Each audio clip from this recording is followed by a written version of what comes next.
नमस्कार, मैं हूं आरजू साई और अब आपको दिखाते हैं खबर 1 मिनट, यानी कि 1 मिनट में खबर का पूरा विश्लेषण।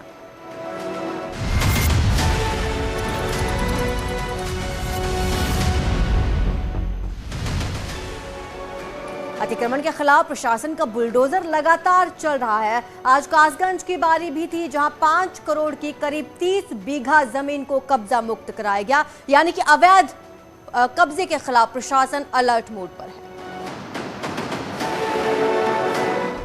अतिक्रमण के खिलाफ योगी प्रशासन का बुलडोजर लगातार चल रहा है। अलग अलग जिलों में अवैध कब्जे पर बुलडोजर का प्रहार हो रहा है। आज एटा की बारी थी, जहां 30 बीघे जमीन को कब्जा मुक्त कराया गया, जिसकी कीमत 5 करोड़ रुपए बताई जा रही है। दरअसल अकबर नाम के भूमाफिया ने इन सरकारी जमीनों पर कब्जा कर रखा था। फिलहाल अकबर अपने 8 साथियों के साथ फरार चल रहा है। यही नहीं, जलेसर नगर पालिका ने सरकारी जमीन पर बने 10 दुकानों के साथ कई शोरूम को भी तोड़ डाला। जिले में अवैध जमीन पर कब्जा करने वालों की अब खैर नहीं। प्रशासन की ओर से उन सभी कब्जेदारों को नोटिस दिया गया है जो अवैध रूप से सरकारी जमीन पर कब्जा कर रखे हैं। के नगरी में भी अतिक्रमण के खिलाफ बाबा का बुलडोजर चला। अवैध निर्माण के खिलाफ बुलडोजर लगातार कब्जा की गई जमीनों को खाली करवा रहा है। आज मथुरा की बारी थी। कान्हा की नगरी मथुरा में बुलडोजर का प्रहार जारी है। अवैध कब्जेदारियों पर बुलडोजर काल बनकर टूट पड़ा है। मोहनपुर इलाके में प्रशासन ने जमीन की हेराफेरी करने वालों पर कार्रवाई की। दरअसल 2 लोगों ने नगर पालिका की बंजर जमीन पर पट्टे की रसीद के जरिए कब्जा कर लिया और उसमें कमरे भी बनवा लिए। जांच के बाद पता चला कि निगम की जमीन पर अवैध कब्जा किया गया है।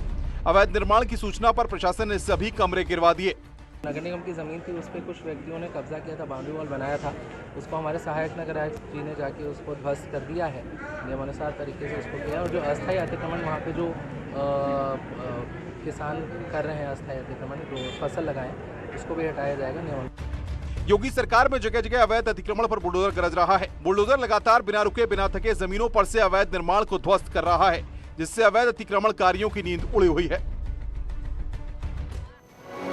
आगरा में तेल माफिया के खिलाफ एक्शन लेते हुए प्रशासन ने करीब 3.5 करोड़ की संपत्ति को कुर्क किया। गैंगस्टर एक्ट के तहत केस भी दर्ज कर लिया गया।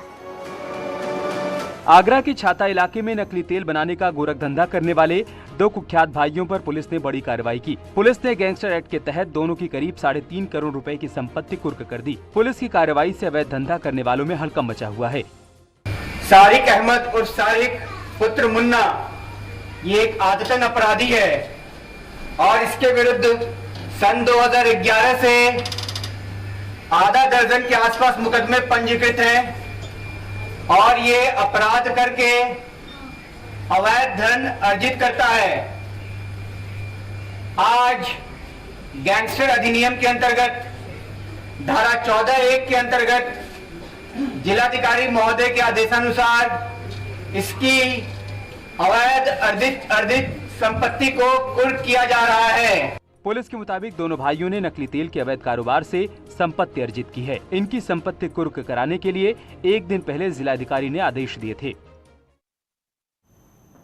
मऊ में अनियंत्रित ट्रोला ने करीब 8 दुकानों को रौंद दिया। हालांकि किसी की जान का नुकसान नहीं हुआ, लेकिन जो माल का नुकसान हुआ उसकी तस्वीरें भयावह। मऊ जिले में बड़े ट्रक ने जमकर उत्पात मचाया। सड़क किनारे करीब आधा दर्जन दुकानों को क्षतिग्रस्त कर दिया। इसके बाद गुस्साए लोगों ने गोरखपुर आजमगढ़ स्टेट हाईवे को जाम कर मुआवजे की मांग की। मौके पर पहुंची पुलिस फोर्स ने काफी मशक्कत के बाद ड्राइवर को ग्रामीणों के चंगुल से छुड़ाया। मऊ की तरफ से आजमगढ़ की तरफ जा रहा था डंपर, बड़ा डंपर था। ये बरलाई के पास सड़क के किनारे बाईं तरफ आधा दर्जन दुकानें तोड़ता हुआ उनको उसके अंदर घुस गया है। कोई जनहानि नहीं हुई है, दुकानें टूट गई हैं, उसी पर गिर गई हैं। तो कुछ लोग जो लोकल लोग हैं वो सड़क पे आ गए थे, उनको समझा के हटा दिया गया है। यातायात चल रहा है। ये हादसा मऊ सराय लखनसी थाना क्षेत्र के बरलाई गांव के पास हुआ। इस हादसे में दुकान में बैठे युवक और ड्राइवर को चोट आई है, लेकिन बड़ा हादसा होने से टल गया। की जेलों में अब सेहत और सीरत को लेकर प्रशासन अलर्ट हो गया है। जेल में कैदी रोजाना मंत्रोच्चारण के साथ योगा कर रहे हैं और अपराध से मुंह मोड़ने का सबक सीख रहे हैं। यूपी की जेलों में बंदियों को शारीरिक और मानसिक रूप से स्वस्थ रखने के लिए प्रतिदिन योगाभ्यास चलाया जा रहा है। सुबह 6 से 1 घंटे योगाभ्यास के अलावा बंदियों के लिए सुबह शाम गायत्री और महामृत्युंजय मंत्र का उच्चारण भी किया जा रहा है। प्रदेश के प्रत्येक जेल में कार्यक्रम चल रहा है, जौनपुर जेल में भी उसमें से एक है। इसके अलावा हम योगा का कार्यक्रम कराते हैं। प्रत्येक दिन सुबह शाम दोनों समय योगा होता है, गायत्री मंत्र का पाठ होता है। गायत्री मंत्र का पाठ बंदी करते हैं और बाकी लोग उसको दोहराते हैं। इस प्रकार से बहुत ही एक शांतिमय और भक्तिमय वातावरण कारागार का हो गया है। जेल प्रशासन का मानना है कि जब से योग और मंत्र का कार्यक्रम शुरू किया गया है, तब से बंदियों के आचरण में भी बदलाव देखने को मिला है। यूपी को 1 ट्रिलियन इकोनॉमी बनाने के लिए आज जो ब्रेकिंग सेरेमनी का आयोजन हुआ, पीएम मोदी ने कहा कि यूपी बदल रहा है। वहीं सीएम योगी आदित्यनाथ ने कहा कि 5 लाख नौकरियां दी जाएंगी। लखनऊ में पीएम मोदी ने औद्योगिक परियोजनाओं की ग्राउंड ब्रेकिंग सेरेमनी में 80,224 करोड़ रुपए की 1,406 औद्योगिक परियोजनाओं की आधारशिला रखी। इन प्रोजेक्ट्स के धरातल पर उतरने पर उत्तर प्रदेश में 5 लाख रोजगार के नए अवसर सृजित होने का दावा किया गया। इन्वेस्टर्स को संबोधित करते हुए पीएम मोदी ने कहा कि यूपी बदल रहा है। कल्पना कर सकते हैं कि नेचुरल फार्मिंग की कितनी बड़ी संभावना यूपी में बनने जा रही है। वहीं सीएम योगी ने भी 3 लाख करोड़ से ज्यादा का निवेश की संभावना जताई। विपक्ष ने जहां ग्राउंड ब्रेकिंग सेरेमनी 3.0 पर सवाल उठाए, वहीं निवेशक आज यूपी में कानून व्यवस्था को लेकर बेहतर माहौल बता रहे हैं। इंफ्रास्ट्रक्चर, मैन्युफैक्चरिंग, हथकरघा एवं टेक्सटाइल, एमएसएमई आदि क्षेत्रों की इन परियोजनाओं में जिनके माध्यम से 5 लाख प्रत्यक्ष और 20 लाख अप्रत्यक्ष रोजगार के सृजन, इसके माध्यम से उत्तर प्रदेश को प्राप्त हो। राष्ट्रपति के पैतृक गांव परौंक में पीएम मोदी ने सभा को संबोधित किया। विपक्षी पार्टियों पर परिवारवाद का आरोप लगाया, उन्हें युवा विरोधी करार दिया। कानपुर देहात में राष्ट्रपति रामनाथ कोविंद के पैतृक गांव परौंक से प्रधानमंत्री मोदी ने परिवारवाद की राजनीति पर तीखा हमला बोला। पीएम मोदी ने कहा कि परिवारवाद में फंसी पार्टियां खुद इस बीमारी का इलाज करें ताकि लोकतंत्र मजबूत हो सके। आज जब हम लोकतंत्र की इस ताकत की चर्चा कर रहे हैं, तो हमें इसके सामने खड़ी परिवारवाद जैसी चुनौतियों से भी सावधान रहने की जरूरत है। ये परिवारवाद ही है जो राजनीति ही नहीं बल्कि हर क्षेत्र में प्रतिभाओं का गला गोंदता है। पीएम ने साफ किया कि परिवारवाद खत्म होने से ही युवाओं को राजनीति में आने का मौका मिलेगा। ये परिवारवादी मेरे खिलाफ अब एकजुट हो रहे हैं। वो इस बात से भी नाराज है कि क्यों देश का युवा परिवारवाद के खिलाफ मोदी की बातों को इतना गंभीरता से ले रहा है। कानपुर देहात के परौंक गांव में आज देश के वीवीआईपी मेहमानों का जमावड़ा लगा, जहां अपने पैतृक गांव में खुद राष्ट्रपति मौजूद रहे और प्रधानमंत्री और सीएम योगी भी पहुंचे।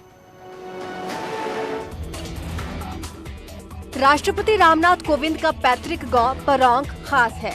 इस गांव ने एक तरफ 2017 में देश को एक दलित राष्ट्रपति देने का काम किया, तो वहीं आज शुक्रवार को प्रधानमंत्री नरेंद्र मोदी के आगमन से फिर सुर्खियों में आ गया है। मोदी जी ने जब मुझे कहा था कि मुझे यहां आना है, तभी से मैं आपके पास आकर के गांव वालों से मिलने का इंतजार कर रहा था। पीएम मोदी के अलावा मुख्यमंत्री योगी आदित्यनाथ भी परौंक गांव आए। उन्होंने वहां मौजूद लोगों को संबोधित भी किया। सीएम योगी ने कहा कि राष्ट्रपति का गांव परौंक अब पूरी तरह डिजिटल बन चुका है।